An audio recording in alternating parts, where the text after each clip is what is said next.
It's time for the Las Vegas Sportsline. Brought to you by the Golden Nugget with sports director Tony Miller. Money won is twice as sweet as money earned. Presented by WagerTalk.com. Okay, here we go. It's the Friday edition of the Las Vegas Sportsline. We headed to Wild Card Weekend of the NFL, plus the National Championship game in college football. So you know those are going to be focal points of today's show. Teddy covers. Ted Savransky is here. Ari Platinum is on, he's on the other side of the console. I'm Dave Cokin. We'll have Tony Miller from the Golden Nugget. We'll have Kelly Stewart later on. And I'm glad he got in early because we're going to keep him for the whole hour. Rich Velez is the champion of this year's Golden Nugget Ultimate Football Challenge. Hit an absolutely extraordinary win percentage for the season, picking 7 college and pro sides each week. Right around 70% for the year, which is just outstanding. Yeah, that's a pretty good year. Oh, man. And, Rich, you took home the big check yesterday. What's the first thing you're going to buy? That's a good question. Maybe a little trip to Europe or something. Oh. Yeah, I'm not going to go crazy on it. It's not life-changing, but I'm a financial advisor, so I'll look for some good investments as well. Oh, there you go. Now, will you partake of the illegal books in Europe while you're there and bet on events all over the world? That's a good question. I'd probably just do it in the off season, so we'll just be handling the vacation. All right. Well, let's talk about a whole bunch of stuff today. We'll start with I think that was a fun game last night. Rockets and Warriors. I haven't watched much NBA this year, but did watch a good portion of that game. Rockets come back and win it after being way down in the basketball game. Teddy, do you draw anything out of this, or was it just a good midseason exhibition? I mean, Golden State's having a rough time right now. And, we saw a little bit of frustration out of Steph Curry after the loss last night, talking about how we're not supposed to be blowing 20-point leads, but particularly at home. But and there's also 3 straight, losses at home for Golden State, a blowout, and then 2 losses on a essentially, last-second 3-pointers that were fairly well defended. Sometimes that happens in the NBA. So when you talk about overreacting, I wouldn't overreact to this. Golden State will be just fine. Houston's not better than Golden State, but Harden had one of those nights last night, and he hit one of those shots at the buzzer to beat the Warriors. Rich, are you an NBA guy? I am an NBA guy. Not as much betting, but following, and I follow the Warriors pretty closely. So what do you think about what's happening? Is this a chink in the dynasty armor, or is this just kind of one of those things? I think it's a little chink. I think they have a lot to work out with their bench, with Damian Jones going down, the center position. It'll be interesting to see when Cousins makes his entry into this, and that does change things. Yeah. It'll change things, but how people adjust to it, too, because there's a lot of personalities now with the Draymond Durant thing. So, but I think they'll be just fine. I would say so. I mean, if you're asking me who's going to win the championship, it's still them. We're going to go through some games. We got a lot to cover today, so let's get right to it. We'll start things off with a Friday. MJ Christensen, 4 at 4. 1, 2, 3 into the 4. Put them 4s up. Put the 4s up, I said. Do it right now. Tonight's action is just around the bend, and the guys want to get your night off to a great start. 4. It's the Las Vegas Sports Lines, 4 at 4. Not 1, not 2, not 3, but 4. Unbelievable. All right, we'll start off in the NBA where the Wizards will have to make do for the rest of the season without John Wall. It is interesting to note, by the way, if you want to tie politics into this, somebody came up with this, that this is a fully funded wall that offered no defense to begin with. Different one than the one they're talking about getting built. But, we saw the Wizards take off last year, basically, when John Wall got hurt. Is that going to happen again? It's already happened. I mean, is it going to be... Oh, yeah. Well, I've got a big buy sign on Washington right now. Absolutely. The markets are, oh, my gosh, John Wall, huge loss, the Wizards, and Satoransky's come in. And then last year he struggled trying to fill in for Wall at the point. The quotes, and again, they against the Hawks, so they weren't playing the A-plus competition. But his quotes following his first start this year is, I feel much more comfortable right now than I did a year ago. And Washington as a team... Wall's got a big personality. Beal's got a big personality. There have been issues. Right now, I think they're poised for future ATS success. But They're going up against a Miami Heat team tonight that's on a roll that I have no interest in standing in front of. So bet on versus bet on for me in this one. Well, that's the interesting thing as far as the matchup tonight is concerned. It really is tough to go against Miami right now. We'll mention something about them in Joe's Angle of the Day later in the show. Do you just avoid hot teams like this, Rich, that are just covering the spread at a crazy clip, or do you ride with them? Or does that not matter? It doesn't matter to me. It depends on the situation. I mean, I think Washington's a team you can just blow up right now. With Wall and Beal, I think they need to restart. I think they need to move Wall, don't they? I mean, at this point, they've just got to say, okay, let's go in another direction because he's the main guy on the team. It hasn't worked out, and now he keeps on getting hurt. And whatever they're doing is not working, right? It's not an easy contract to move necessarily. Oh, they'll find a sucker. They'll find a trade partner someplace. Thunder and Blazers matchup tonight. Oklahoma City. I guess it says something. I know LeBron was out the other night, but still, Westbrook has just an unbelievably bad shooting night. I think he was 3 for 20, and the Thunder went in and beat him anyway. And again, it's out without LeBron, but that's a good sign for Oklahoma City. What do they do tonight as they go to Portland, Rich? No thoughts on that one? No thoughts on that one. Yeah, I mean, I can speak for OKC as a team that I have no interest in standing in front of. All right, Thunder, it's OKC or pass right now. And, I mean, Lillard the other night took over in a way that the veteran point guards can and will do down the stretch of game. The Blazers were outplayed in the second half, and then he came in and just lit up over the last 3 minutes. Sacramento ended up winning that game in OT, but the level of defense the Thunder are playing right now, and Portland does it for stretches. Might want to look at an under in this game as well. And we always talk about the Lakers to some extent when they're playing because the Lakers always attract big money at the windows, and that certainly will not be any different tonight as they host the Knicks.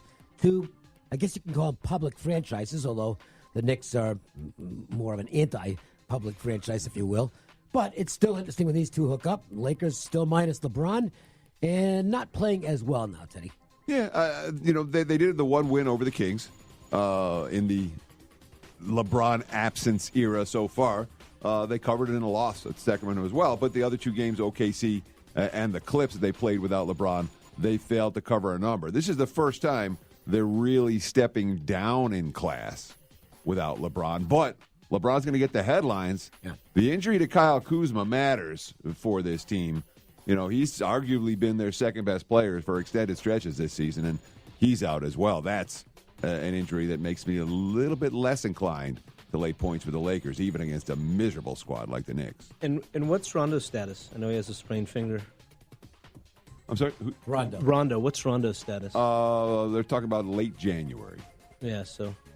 They're missing some pieces right now. The problem for them is the Western Conference is so congested that any prolonged slump, then you can be behind the 8 ball as far as getting to the playoffs is concerned. I mean, this is going to be a great race. I don't know how much it means as far as once the playoffs are concerned, but you got to get in the playoffs. And the Lakers right now, I think, are tied for 7th. And, you don't want to be losing games like this one. Let's put it that way. This is an important game for the Lakers to make sure they don't screw up and take an L against the New York Knicks. And college basketball, we'll mention this game, Buffalo and Eastern Michigan. Why? Because Buffalo is looming right now as one of those teams that wants to make sure they don't screw up in conference and blow what looks like an at-large invite right now. I mean, they're loaded, Teddy. They've had a very good preseason, but they can undo it with a couple of bad losses in the MAC.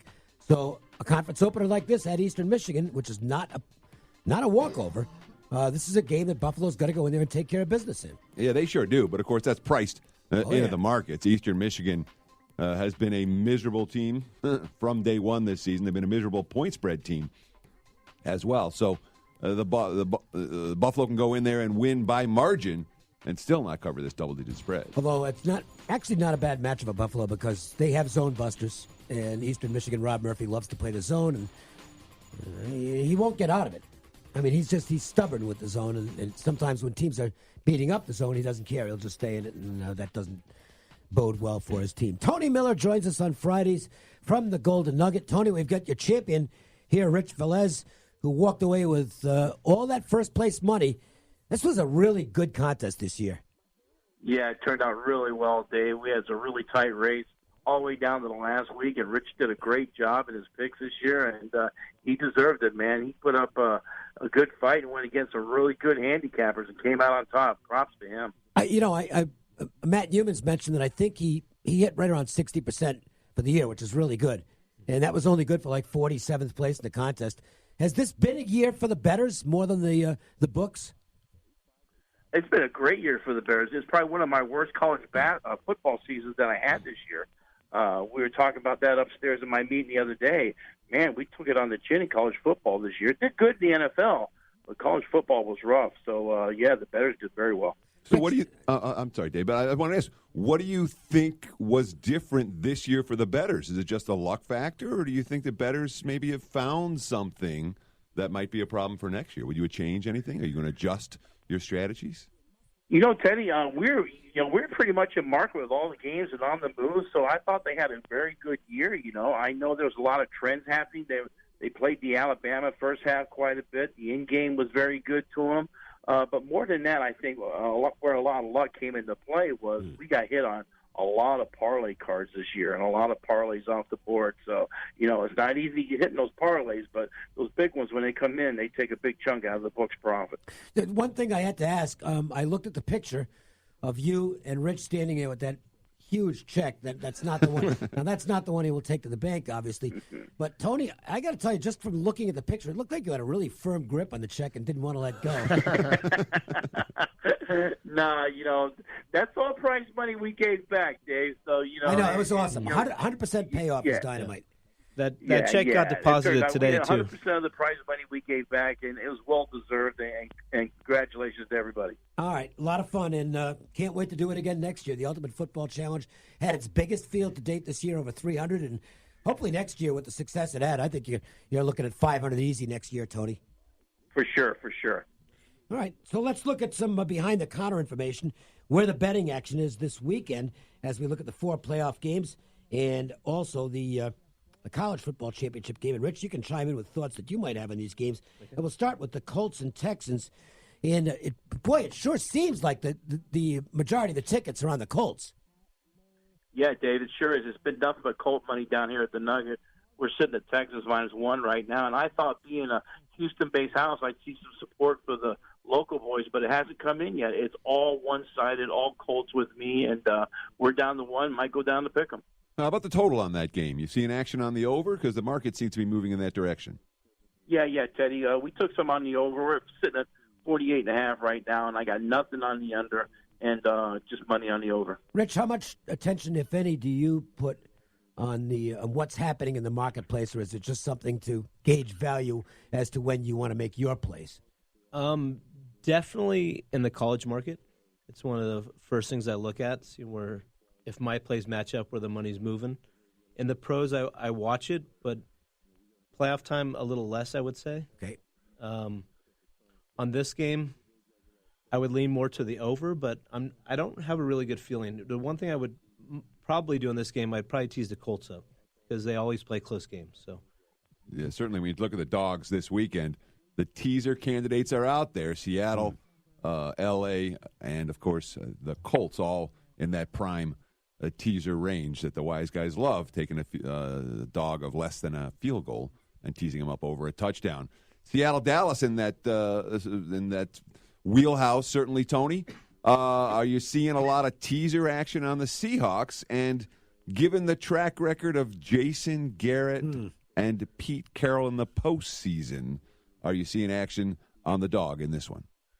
Actually, I got all Cowboy money, Teddy. We're sitting at 2, and I'm going to get ready to get pushed to 2.5 here real soon if it keeps coming in. I can't get no money on Seattle at all. They're teasing Seattle, but as far as straights go, I'm getting all Cowboy money down here. We're sitting at 2, total of 43. Is there any chance? I mean, Dallas is a popular team. They're going to be popular with the bettors too, I think. Is there any chance we see 3? I don't think so. If it hits 3, I'd be very surprised. It might go to 2.5, but if I hit 2.5, I'll start moving the money after that. Rich, one of the things that I like to look at in the playoffs is experience.